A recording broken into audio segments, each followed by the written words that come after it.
আসসালামু আলাইকুম। সবাই ভালো আছো নিশ্চয়ই।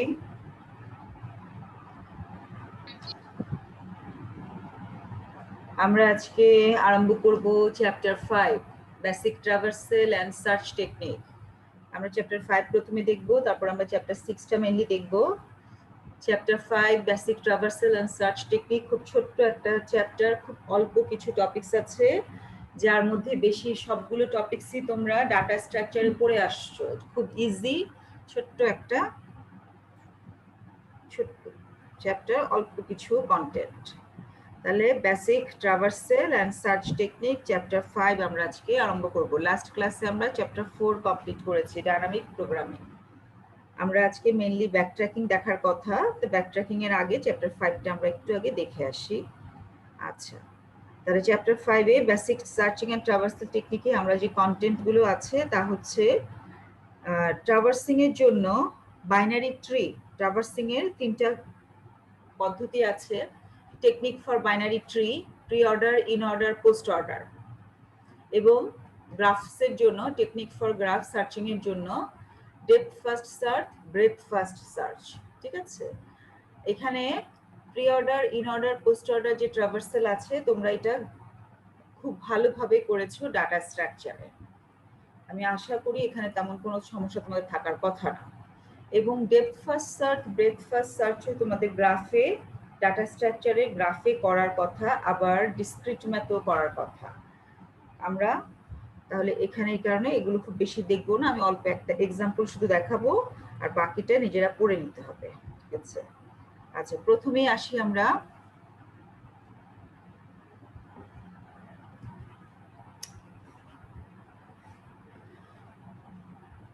Basic technique for binary tree.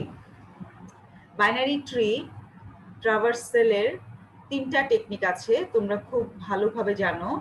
In order, pre order, post order. তিনটা টেকনিক আছে, in order, pre order, post order. আমরা যদি in order, pre order, post অর্ডারকে খুব তোমরা আমি যেভাবে করতাম সেভাবে যদি বলি যে left node right in order. In order হলে কি হবে?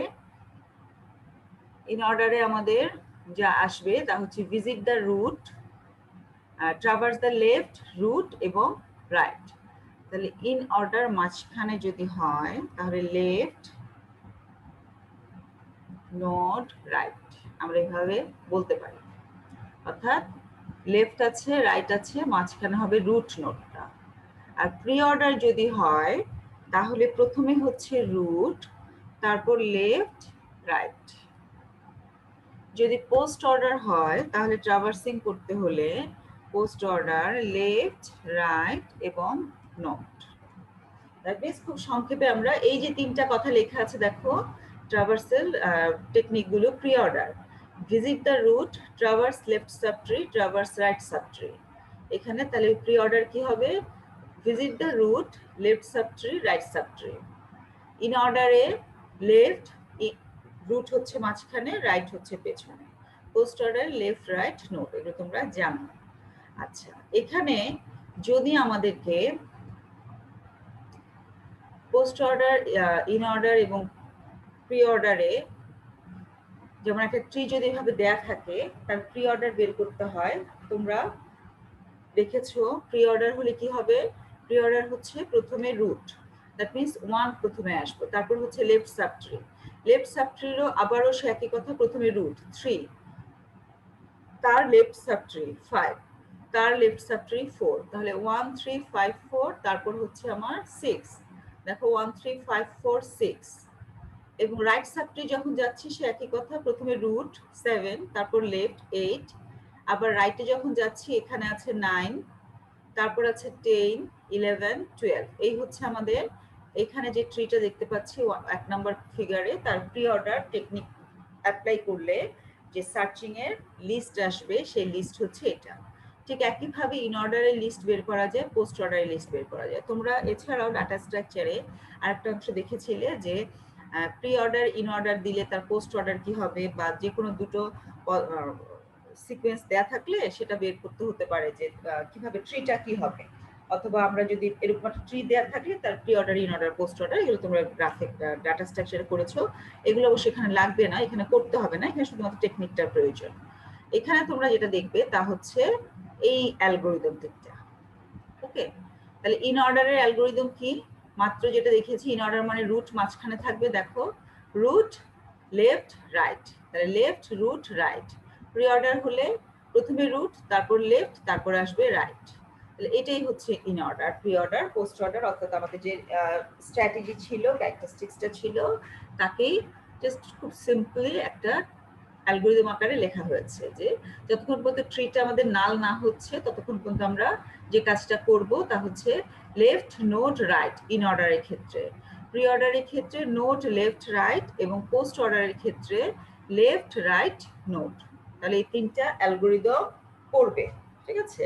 যদি কোশ্চেনটা হচ্ছে describe different types of traversal technique for binary tree, তাহলে তিনটা টেকনিক আছে, pre order, in order, post order, সেটা অ্যালগোরিদম সহ ডেসক্রাইব করতে হলে একটা এক্সাম্পল দিব, একটা এক্সাম্পল থেকে pre order, in order, post order বের করব এবং সেখান থেকে আমরা একটা অ্যালগোরিদমটাও দেখব। আমরা মেইনলি এখন যেটা দেখব তা হচ্ছে টেকনিক ফর গ্রাফস। একটা গ্রাফকে যদি ট্রাভার্স করতে হয় বা সার্চিং করতে হয় তার টেকনিকগুলো কি আছে। আমরা যখন গ্রাফ সার্চ করতে যাই আমরা ব্রেথ ফার্স্ট বা ডেপথ ফার্স্ট সার্চ করতে পারি, ঠিক আছে। ডেপথ ফার্স্ট বা ব্রেথ ফার্স্ট, এখানে একটা কথা খেয়াল রাখবে, ডেপথ ফার্স্ট, ব্রেথ ফার্স্ট খুবই ইম্পর্টেন্ট দুইটা সার্চিং টেকনিক, যেটা আমাদের যখন আমরা কাজ করতে যাই তখন প্রায় সময় এই দুটো সার্চিং টেকনিক আমাদের ব্যবহার করতে হয়। একদম খুব ইজিলি আমি যদি একটা জিনিস মনে করি যে ব্রেথ ফার্স্ট সার্চে কি হবে এবং ডেপথ ফার্স্ট সার্চে কি হবে, তাহলে সংক্ষেপে বলা যায় ডেপথ হচ্ছে ডেপথ অর্থাৎ ডেপথ বরাবর সেটা সার্চিংটা হবে, ব্রেথ হচ্ছে ওয়াইড বরাবর সার্চিংটা হবে, ঠিক আছে। যেমন এই টেবিলটার ট্রিটার কথা যদি চিন্তা করো, এই ট্রি এর ডেপথ ফার্স্ট সার্চে আমরা রুট থেকে লিফ, রুট থেকে লিফ এভাবে যাব, দেখো এ বি ডি, তারপর হচ্ছে আমার E H L M N I O P, অর্থাৎ আমাদের যাচ্ছে কিভাবে রুট থেকে লিফ, রুট থেকে লিফে এভাবে করে যাচ্ছে, এটা হচ্ছে ডেপথ ফার্স্ট সার্চের কনসেপ্ট। কিন্তু যদি আমরা ব্রেথ ফার্স্ট সার্চ বলি তাহলে কি হবে, ব্রেথ বরাবর যাবে, অর্থাৎ এ বি সি ডি ই এ প্রত্যেকটা স্টেপ লেভেল লেভেল কমপ্লিট করবে। আবার খেয়াল করো কথাটা, ডেপথ ফার্স্ট সার্চে যাবে আমাদের A B C E D H E D E H L M N I O P C F, অর্থাৎ কি হচ্ছে এখান থেকে এইভাবে রুট থেকে নিচ বরাবর পর্যন্ত যাবে, রুট থেকে নিচ বরাবর পর্যন্ত যাবে, এটা হচ্ছে ডেপথ ফার্স্ট সার্চের কনসেপ্ট। আর ব্রেথ ফার্স্ট সার্চ হলে কি হতো, লেভেল কমপ্লিট করতো, এ তারপর হচ্ছে B C D E F G H I J K L M N O P Q, তাহলে এটা হচ্ছে ব্রেথ ফার্স্ট। তাহলে অর্থাৎ উইথ বরাবর যাবে ব্রেথ ফার্স্ট এবং ডেপথ বরাবর যাবে ডেপথ ফার্স্ট সার্চ, ঠিক আছে। এখন এখানে ডেপথ ফার্স্ট, ব্রেথ ফার্স্ট সার্চে যেটা করতে হবে তোমাদের তা হচ্ছে দুটো অ্যালগোরিদম দেখতে হবে, এবং আমি আরেকটা জিনিস দেখাবো তা হলো একটা এক্সাম্পল দেখাবো, ব্রেথ ফার্স্ট এবং ডেপথ ফার্স্ট সার্চের একটা এক্সাম্পল দেখাবো। এখানে দেখবে একটা অ্যালগোরিদম দেওয়া আছে, algorithm 5.4 pseudo code for breadth first search, এটা তোমরা বাসায় করবে, এটা খুব ইম্পর্টেন্ট, পরীক্ষায় আসে। এবং আরেকটা কোশ্চেন আসে তা হচ্ছে algorithm BFS visits all vertices reachable from V, theorem 5.1, এটাও করতে হবে, ঠিক আছে। এই দুটো পরীক্ষায় মেইনলি আসে। এবং difference between depth and breadth first search, ঠিক আছে। তার এখানে কয়েকটা কোশ্চেন বললাম আমি, দেখো একটা ট্রি এর ট্রাভার্সাল টেকনিক কি কি আছে এবং তাদের অ্যালগোরিদম, একটা গ্রাফের ট্রাভার্সাল বা সার্চিং টেকনিক কি কি আছে, তাদের মধ্যে ডিফারেন্স এবং অ্যালগোরিদম, সাথে একটা এক্সাম্পল বোঝার জন্য। এখন এক্সাম্পলটা কি করব, এক্সাম্পলটা হচ্ছে আমরা তোমাদের যে ডাটা স্ট্রাকচার শাম সিরিজের বইটা আছে সেই শাম সিরিজের বইয়ের পেজ নাম্বার 295 এ একটা graphs and their applications chapter 8, এই ডাটা স্ট্রাকচারটা আমরা এখান থেকে, এই এক্সাম্পলটা আমরা এখান থেকে দেখব, ঠিক আছে। তাহলে কোশ্চেনটা একটু পড়ো, দেখো কোশ্চেনটা কি বলেছে।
আচ্ছা, তাহলে এখানে একটা গ্রাফ যদি চিন্তা করি আমরা, যে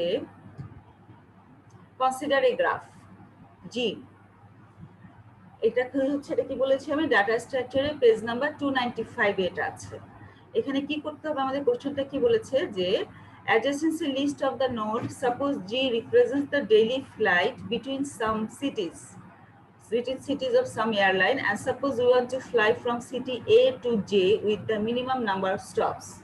In other words, we want to find the minimum path from A to J. That means এখানে যে একটা ডেইলি ফ্লাইটের কিছু সিটির মধ্যে এয়ারলাইন্স চলছে, সেটা ডেইলি ফ্লাইটে যদি ভাবে রিপ্রেজেন্ট করা হয়, সেই ক্ষেত্রে আমরা এ থেকে জে যাওয়ার জন্য শর্টেস্ট পাথ কি হবে বা মিনিমাম পাথ কি হবে সেটা আমরা বের করতে চাই, যদি সেটাকে আমরা ব্রেথ ফার্স্ট সার্চ এর মাধ্যমে করতে পারি।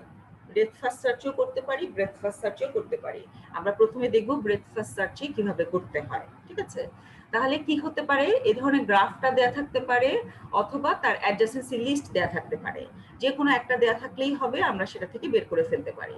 যেমন এই গ্রাফ যদি দেয়া থাকে তার অ্যাডজাসেন্সি লিস্ট আমরা বের করতে পারি। এ থেকে যাওয়া যাচ্ছে যদি directed graph F C B তে, তাহলে এফ সি বি তে এ থেকে যাওয়া যাচ্ছে। আবার বি যদি চিন্তা করি তাহলে বি থেকে যাওয়া যাচ্ছে সি এবং জি তে, অর্থাৎ এই গ্রাফ থেকে এই অ্যাডজাসেন্সি লিস্টটা চলে আসছে, ঠিক আছে? তাহলে এখন আমরা দেখি কিভাবে আমরা এই প্রবলেমটা সলভ করব।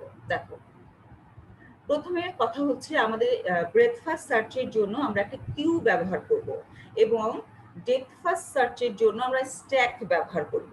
তোমরা স্ট্যাক কিউর ডাটা স্ট্রাকচারে পড়েছো, এটা খুব ভালো করেই জানো।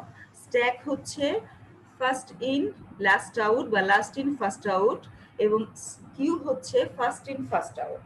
আমরা তাহলে ব্রেথ ফার্স্ট সার্চে এটাও কিন্তু একটা ডিফারেন্সের মধ্যে চলে আসে। ব্রেথ ফার্স্ট সার্চে আমরা ব্যবহার করছি কিউ, ডেপথ ফার্স্ট সার্চে আমরা ব্যবহার করছি স্ট্যাক, ঠিক আছে? তাহলে এখানে আমরা দেখি স্ট্যাকে কিভাবে কাজ হচ্ছে। প্রথমেই ইনিশিয়ালি আমরা অ্যাড যেহেতু স্টার্টিং পয়েন্ট আমি কিউতে স্টার্ট করছি এবং আমার পত্রিকা স্টার্ট হচ্ছে নাল ভ্যালু, আমি মাত্র স্টার্ট করেছি, অরিজিন হচ্ছে নাল। সেক্ষেত্রে কিউতে আমাদের স্টার্টিং এবং এন্ডিং পজিশনের জন্য আমাদের ব্যবহার করা হয় দুটো পয়েন্টার, ফ্রন্ট এবং রেয়ার, যেখানে স্ট্যাকে ব্যবহার করা হয় শুধুমাত্র একটা পয়েন্টার, টপ। আবার খেয়াল করবে কিউতে দুটো পয়েন্টার ইনসার্ট ডিলিটের জন্য ফ্রন্ট রেয়ার, এবং স্ট্যাকে শুধুমাত্র একটা পয়েন্টার ইনসার্ট ডিলিট ওখান দিয়ে করতে হয়, সেটা হচ্ছে টপ। ওকে, তাহলে প্রথমে ইনিশিয়ালি আমরা অ্যাড করলাম, কিউতে অরিজিন হচ্ছে 0, নাল ভ্যালু দেয়া আছে। এরপরে হচ্ছে আমি এর যে অ্যাডজাসেন্ট আছে, আমি সেই অ্যাডজাসেন্ট গুলো আমি ছোট করে দিই, ছোট বেশি হয়ে যাচ্ছে। আচ্ছা,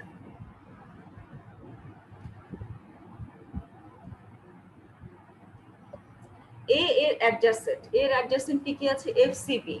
তাহলে এর অ্যাডজাসেন্ট আমি এবার নিলাম এফসিবি। তাহলে এফসিবি কি, এফ এ কোথা থেকে যেতে পারি, এ থেকে, সি তে কোত্থেকে যেতে পারি, এ থেকে, বি তে কোত্থেকে এ। দ্যাট মিনস স্টার্টিং ছিল এ, তার অরিজিন 0, যেহেতু কোথা থেকে আমরা স্টার্ট করছি, ইনিশিয়াল একদম বিগিনিং স্টার্ট। এফসিবি হচ্ছে এ অরিজিন, অর্থাৎ আমি এফও যেতে পারি এ থেকে, সি তেও যেতে পারি এ থেকে, বি তেও যেতে পারি এ থেকে। আমি কিউতে তাহলে কি করলাম, এ নিলাম এবং এর অ্যাডজাসেন্ট নিলাম। সাথে সাথে আমার ফ্রন্ট রেয়ার চেঞ্জ হয়ে গেল, কারণ আমি যখন এ প্রসেস করছি, দ্যাট মিনস এর পরবর্তী ফ্রন্ট হয়ে যাবে আমার 2, আর রেয়ার হয়ে গেছে 4। কেন? কারণ আমি যখন 1 2 3 4 আমার যখন এ ছিল তখন ফ্রন্ট রেয়ার 1 ছিল, কিন্তু এখন হয়ে গেছে 4, ঠিক আছে? তাহলে কিউ এর ক্যারেক্টারিস্টিক্স অনুযায়ী এর পরবর্তী যে এলিমেন্টটাকে নিয়ে প্রসেস করতে হবে সেটা হচ্ছে এফ, কারণ কিউ হচ্ছে ফার্স্ট ইন ফার্স্ট আউট। এ প্রথম ইনসার্ট হয়েছে, আমি এ প্রসেস করে তার অ্যাডজাসেন্ট পেয়েছি, এবার আমি এফ কে প্রসেস করে তার অ্যাডজাসেন্ট নেব। তাহলে এফ এর অ্যাডজাসেন্ট কে ডি, তাহলে এরপর আমাদের চলে আসবে ডি। এরপর আমি যখন এরপরে প্রসেসিং এ আমাদের আসবে সি, সি এর অ্যাডজাসেন্ট কে এফ, অলরেডি যেহেতু এফ আছে সেটা ইনক্লুড হবে না। এরপর আছে বি, বি এর অ্যাডজাসেন্ট হচ্ছে জি এবং সি, যেহেতু সি অলরেডি ইনক্লুড আছে আমার জি চলে আসবে। তাহলে দেখো কিভাবে কাজটা হচ্ছে, আবার একটু দেখি আমরা এখানে। এই যে প্রথমে এ প্রসেস করলাম তার অ্যাডজাসেন্ট, এরপর এফ বের করলাম প্রসেস করছি তার অ্যাডজাসেন্ট, এরপর আমি সি প্রসেস করব তার অ্যাডজাসেন্ট, আমাদের সি এর এখানে আমরা remove the front element C, note that the neighbour F of C is not added. কেন? কারণ since F is not in the ready stage, because F has already been added. যদি কারো adjustment already add করা হয়ে থাকে তাহলে কিন্তু সেটা অ্যাড করব না। এর তাহলে এফ এর পরে কাকে বের করবো? এ বি, প্রসেস করবো বি কে। তাহলে বি এর যে ইয়ে আছে অ্যাডজাসেন্ট নেইবার আছে তাকে অ্যাড করছি। তারপর আমরা এর করব, যেমন দেখো বি, তাহলে আমরা বি এর রিমুভ এলিমেন্ট বি, বি এর যে আছে তাদেরকে অ্যাড করব। Note that only G is added, কারণ আদার নেইবার সি অলরেডি রেডি স্টেটে আছে। তারপর বি এর পরে আসবে ডি, ডি এর মধ্যেও ঠিক আছে আমাদের ডি এর নেইবার আসবে, যেহেতু ডি এর নেইবার অলরেডি অ্যাড করা আছে যেহেতু চলে আসেনি। তারপর জি, জি এর নেইবার আসবে। এইভাবে আমরা শেষ পর্যন্ত, অর্থাৎ যতক্ষণ পর্যন্ত কিউটা আমার ফিনিশ না হবে আমরা সেটা চেঞ্জ করছি, এবং অ্যাট দ্য সেম টাইম আমরা অরিজিনটা চেঞ্জ করছি। অরিজিনটা কি? যেমন ডি যখন বলেছি তখন কিন্তু সেই ডিটা হচ্ছে তা আমি ডিতে কোত্থেকে আসছি সেই অরিজিনটা লিখতে হয়েছে। আবার ডি যখন বলছি তার অরিজিনটা হচ্ছে বি, ই যখন বলছি তার অরিজিন হচ্ছে জে, জি।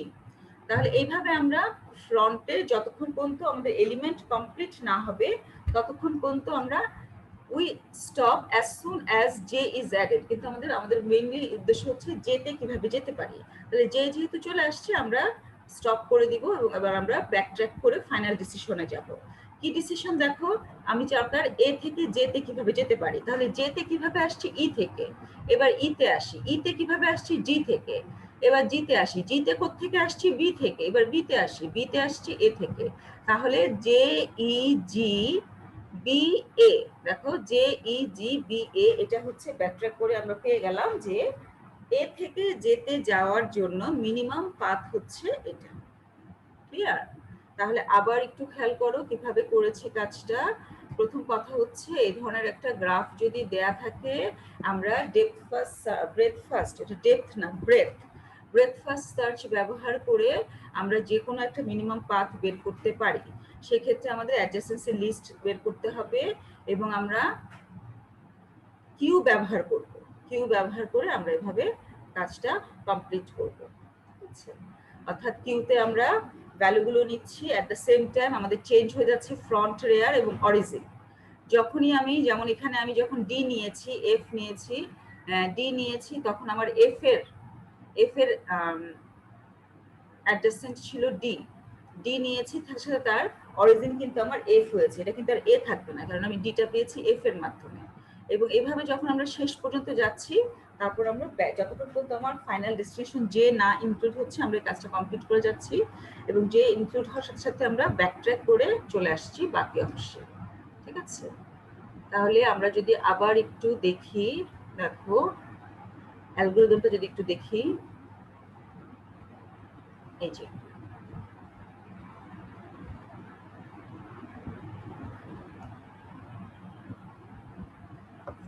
আমরা ইফ ভিজিটেড, তাহলে ডাব্লিউ অ্যাড করছি কিউতে এবং সেটাকে 1 করে দিচ্ছি যতক্ষণ পর্যন্ত এমটি না হচ্ছে।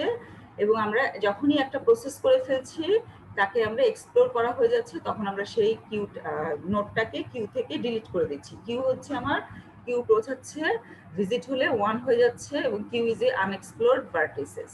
তাহলে এই অ্যালগরিদমটা প্রথমে এক্সাম্পলটা করবে, এটা করবে তুমি বই থেকে, বলে দিয়েছি আমি 295 নাম্বার পৃষ্ঠা আছে ডাটা স্ট্রাকচারের শামসুরিজের বই, এই 295 নাম্বার পৃষ্ঠায় এটা আছে, ওখান থেকে দেখবে এক্সাম্পলটা এবং তারপর অ্যালগরিদমটা দেখবে ইজি হয়ে যাবে। ঠিক আছে? এরপরে আমরা আসি ডেপথ ফার্স্ট সার্চ। আচ্ছা, ডেপথ ফার্স্ট সার্চে যা করতে হবে তা হচ্ছে আমাদেরকে ব্যবহার করতে হবে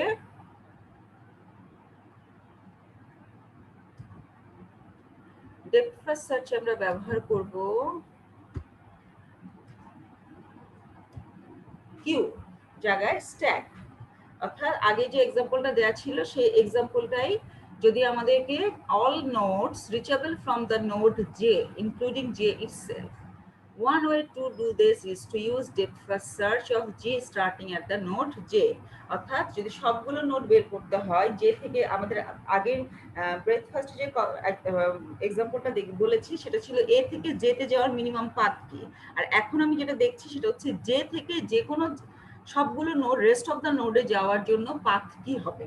সেক্ষেত্রে আমরা কি ব্যবহার করছি, স্ট্যাক। স্ট্যাকে প্রথমে জে রাখলাম। স্ট্যাকের কনসেপ্ট হচ্ছে যাকে আগে দেয়া হবে, ইনসার্ট করা হবে, সে সবার শেষে প্রসেস হবে। তাহলে স্ট্যাক হচ্ছে জে রাখলে এবং তাকে প্রিন্ট করে টপ এলিমেন্ট জে। এবার আমি স্ট্যাকে পুশ করলাম, স্ট্যাকের যে নেইবার আছে তাকে, যে নেইবার হচ্ছে ডি কে। তাহলে এবার আমার আসবে ডি কে নিয়ে আসবো আমি। এবার ডি এর ডি কে তো আনতে পারবো না, ডি কে, কে হচ্ছে উপরে, that means K K process করতে হবে আমার, এবং কে এর নেইবার আছে তাকে আমি নিয়ে আসলাম স্ট্যাকে। এরপর জি আছে লাস্ট এলিমেন্ট, তাহলে জি কে বের করে নিয়ে আসলাম, তার এলিমেন্টকে রাখলাম। সি কে বের করে নিয়ে আসলাম, তার এলিমেন্টকে রাখলাম এখানে। তাহলে দেখো স্ট্যাক যখন করে কিউ যখন করেছি তখন আমরা প্রথমটাকে নিয়েছি, অর্থাৎ জে, তারপর ডি, তারপর কে, তারপর ই, তারপর জি। আর এখানে স্ট্যাক যখন করছি তখন কিন্তু পেছন থেকে নিচ্ছি, কারণ স্ট্যাকে আমাদের একটা মাত্র পয়েন্টার ব্যবহার করা হয়। তাহলে জি বের করছি, তারপর সি বের করব, তারপর ই, তারপর যদি না থাকে তাহলে ডি। যেমন এরপরে যদি দেখি আমরা জি, জি এর পর আসছে সি, সি এর পর এফ, এফ এর পর ই, তারপর ডি।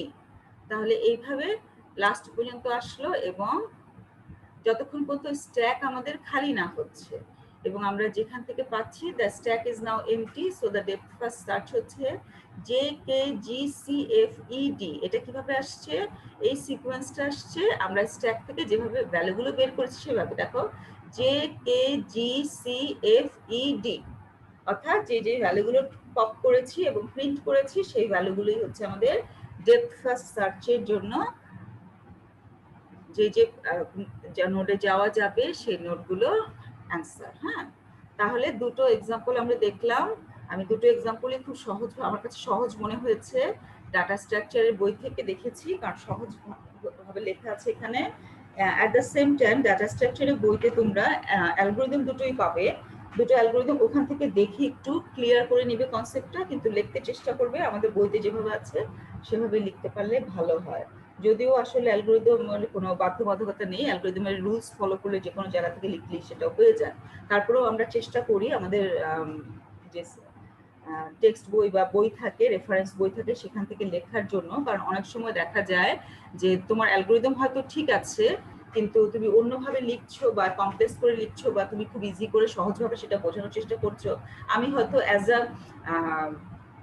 এক্সামিনার আমি হয়তো সেটা বুঝতে পারছি না, স্ক্রিপ্টটা ইভ্যালুয়েশন করতে যাব যখন, আমি হয়তো না বুঝে সেটাকে জিরো করে কেটে দিতে পারি। ঠিক আছে, এই কারণে আমরা সেটা যেটা বলে থাকি যে অ্যালগোরিদমটা যখন লিখবে তখন চেষ্টা করবে বই থেকে লেখার জন্য। বই থেকে লিখলে কি হবে, কারণ একসাথে যখন একজন টিচার খাতা ইভ্যালুয়েট করে, স্ক্রিপ্ট ইভ্যালুয়েশনের সময় 150, 200, 300 খাতা একসাথে ইভ্যালুয়েট করে, তখন খুব দ্রুত বা যখনই করতে থাকুক, যখন দেখবে যে একটু অন্যরকম ভাবে অ্যালগোরিদমটা লেখা, সেটা কিন্তু ভুল কি সঠিক সেটা হয়তো বিচার না করে কোনো কারণে ভুল বশত সেটাকে কেটে দিতে পারে।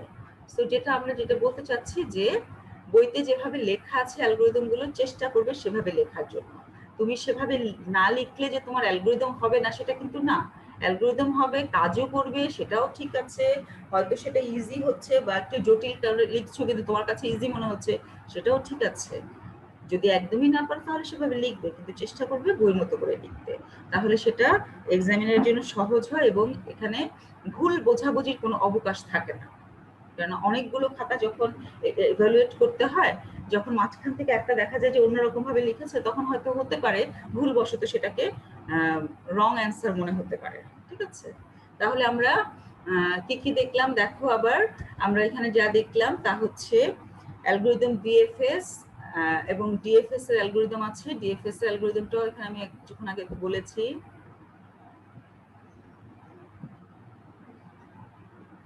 এই যে ডিএফএস এর অ্যালগোরিদম ভিজিটেড হলে 0, এটা অবশ্য একদম ছোট্ট অ্যালগোরিদমটা দেওয়া আছে।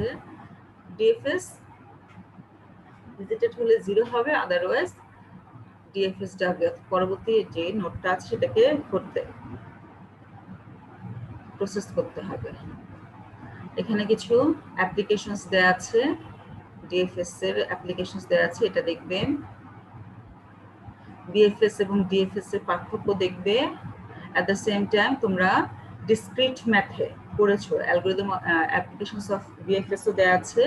ডিসক্রিট ম্যাথে পড়েছো একটা থিওরাম কিভাবে প্রমাণ করতে হয়, বেসিস স্টেপস কি হবে, হাইপোথিসিস কি হবে, স্টেপ কি হবে, সেভাবে এটা লেখা আছে। Algorithm BFS visits all vertices reachable from V, এটা একটু পড়ে ফেলবে, ঠিক আছে? এটা শুধু তেমন ইয়ে করার কিছু নেই, খুব সহজভাবে জিনিসই লেখা। একটু ভাষাটা হয়তো কঠিন মনে হতে পারে, কিন্তু ব্যাপারটা খুব সহজ। এবং difference between depth first breadth first search, তাহলে এখানে খুব অল্প কিছু। চ্যাপ্টার 5 এখানে আমাদের আছে pre order, in order, post অর্ডারের অ্যালগরিদম, বিএফএস ডিএফএস এর অ্যালগরিদম, পার্থক্য এবং দুটো প্রবলেম। ওকে, আচ্ছা, এখন আমরা যেটা দেখব সেটা হচ্ছে আমাদের মেইন আজকে যেটা দেখার কথা, ব্যাক ট্র্যাকিং। আমরা সেই অংশটা আজকে এখন দেখব।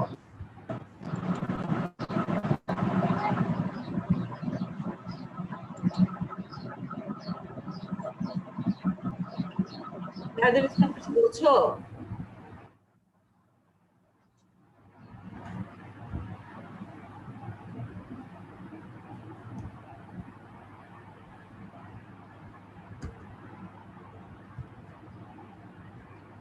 আচ্ছা, তাহলে আমরা এখানে ব্যাকট্র্যাকিং, আমরা ব্যাকট্র্যাকিং এ যা যা দেখবো তা হচ্ছে ব্যাকট্র্যাকিং এর বেসিক আইডিয়া, শর্ত, কনস্ট্রেন্ট আছে, formulation of backtracking, sum of subset, graph colouring. Mainly আমরা দেখবো এই যে রিকার্সিভ ইটারেটিভ দুটো অ্যালগরিদম, সাম অফ সাবসেটের অ্যালগরিদম, গ্রাফ কালারের অ্যালগরিদম এবং এন কুইন্সের অ্যালগরিদম। এটা কোথায় আছে? আচ্ছা, তাহলে আমরা এখান থেকে এই অংশটুকু খুব অল্প, এখানে অংশ তেমন বেশি কিছু নেই, তবে ব্যাকট্র্যাকিংটা খুবই ইন্টারেস্টিং। ব্যাকট্র্যাকিংটা খুবই ইন্টারেস্টিং একটা টপিকস। একটু পড়ে ফেলো, general method for backtracking. Backtracking is one of the most general technique for searching a set of solutions or for searching an optimal solution. The name first coined by D.H. Lemar. So problems which deal with searching for a set of solutions or which ask for an optimal solution, satisfying some constraints can be solved using the backtracking formulation. The backtracking algorithm yields the proper solution in fewer trials. তাহলে backtracking হচ্ছে একটা general technique, একটা for searching A set of solutions অথবা optimal solution search করার জন্য, যা কিনা backtracking নামটা আসছে ডিএইচ লেমার প্রথম কয়েন করেছেন। এবং এখানে কি বলা হয়েছে মেইনলি যে আমি খুব সহজে এতক্ষণে যে এই যে 4-5 লাইন পড়লাম, তার সহজ উদ্দেশ্য হচ্ছে যে সহজভাবে যদি বলি, একটা একদম কিছু শর্ত দেয়া থাকবে, সেই শর্ত সাপেক্ষে যখন তোমার কোনো অপটিমাল সলিউশন বের করতে হবে। যেমন আমরা গ্রিডি মেথড ডাইনামিক প্রোগ্রামিং যখন পড়েছি, তখন কিন্তু আমরা একই কাজ করেছি। আমরা কিছু অপটিমাল সলিউশন, কিছু ফিজিবল সলিউশন বের করেছি, সেখান থেকে আমি অপটিমাল সলিউশন বের করেছি। আমরা গ্রিডি মেথড ব্যবহার করেছি, আমরা ডাইনামিক প্রোগ্রামিং ব্যবহার করেছি, ঠিক একইভাবে ব্যাকট্র্যাকিংও আমরা অপটিমাল সলিউশন বের করব। তবে সে অপটিমাল সলিউশন বের করার ক্ষেত্রে এখানে একটা জিনিস এক্সট্রা আছে, সেটা হচ্ছে কিছু শর্ত দেয়া থাকবে, সেই শর্তকে অবশ্যই আমাকে মেনে কাজ করতে হবে, শর্ত ছাড়া কাজ করা যাবে না। তাহলে এখানে শর্তটা কি, কনস্ট্রেন্ট বা শর্তগুলো কি? শর্তটা হচ্ছে দুটো শর্ত, এক হচ্ছে ইমপ্লিসিট কনস্ট্রেন্ট, আরেকটা হচ্ছে explicit constraint. Solution must satisfy A set of constraint, যাকে আমরা বলছি ইমপ্লিসিট এবং এক্সপ্লিসিট কনস্ট্রেন্ট। ওকে, তাহলে আমরা এখন দেখি এক্সপ্লিসিট ইমপ্লিসিট কনস্ট্রেন্ট বলতে মেইনলি কি বোঝানো হচ্ছে। আসলে একদম সহজ কথায় খেয়াল করো, যদি আমি বলি যে সাপোজ আমি যদি একটা এক্সাম্পল বলি যে একটা স্টুডেন্ট একটা পরীক্ষা দিচ্ছে, সেই পরীক্ষার সর্বমোট মান হচ্ছে 100তে একটা পরীক্ষা হচ্ছে, কোনো একটা সাবজেক্টের পরীক্ষা 100। এখন তুমি 100তে কত পাবে? 100তে তুমি হাইস্ট 100 পাবা, 0 থেকে 100, তোমার রেঞ্জ হচ্ছে 0 থেকে 100, যে কোনো নাম্বার তুমি পেতে পারো, ঠিক আছে?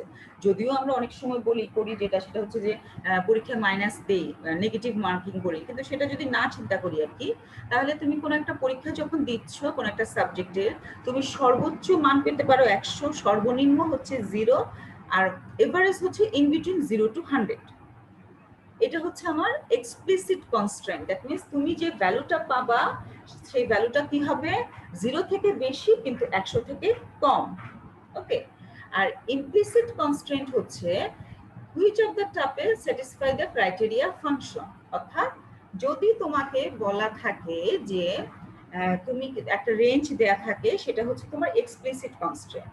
আর যদি তোমাকে এর সাথে রেঞ্জের সাথে সাথে কিছু নির্দেশ দেয়া থাকে যে এটা যদি হয়, যেমন আমি যদি বলি যে 33 পেলে হচ্ছে পাস মার্কস, 33 নিচে হলে ফেল মার্কস, বা 33 নিচে পাওয়া যাবে না, বা 80-র উপরে হলে এ প্লাস, 70-র উপরে হলে এ, বা এফ হলে 33-র নিচে হলে বা 40-র নিচে হলে এফ, যদি এ ধরনের কিছু শর্ত দিয়ে থাকে যে আমাকে যে আমাদের সলিউশন স্পেসটা আছে, সলিউশনগুলো তৈরি করব, সেই সলিউশনটা অবশ্যই সেই শর্তগুলো মানতে হবে, তখন আমরা তাকে বলছি ইমপ্লিসিট কনস্ট্রেন্টস। ঠিক আছে? তাহলে কি এক্সপ্লিসিট কনস্ট্রেন্ট হচ্ছে একটা রেঞ্জ দেয়া থাকবে, আমাদেরকে যে সলিউশনটা বের করতে চাচ্ছি সেই সলিউশনটা অবশ্যই সেই রেঞ্জের মধ্যে হবে। আর ইমপ্লিসিট কনস্ট্রেন্ট হচ্ছে যদি কোনো স্পেশাল নোটিফিকেশন থাকে যে এরকম হতে পারবে না বা এরকম হবে না, যেমন আমি কিছুক্ষণ আগে বলেছি যে নেগেটিভ মার্কস হতে পারবে না, এটা হচ্ছে আমার ইমপ্লিসিট কনস্ট্রেন্ট। বা আমি যদি বলি যে ইমাজিনারি নাম্বার হতে পারবে না, সেটা হচ্ছে আমার ইমাজিনারি ইমপ্লিসিট কনস্ট্রেন্ট। বা আমি যদি বলি যে দশমিক ভ্যালু হতে পারবে না, সেটা হচ্ছে ইমপ্লিসিট কনস্ট্রেন্ট। ক্লিয়ার কথাটা?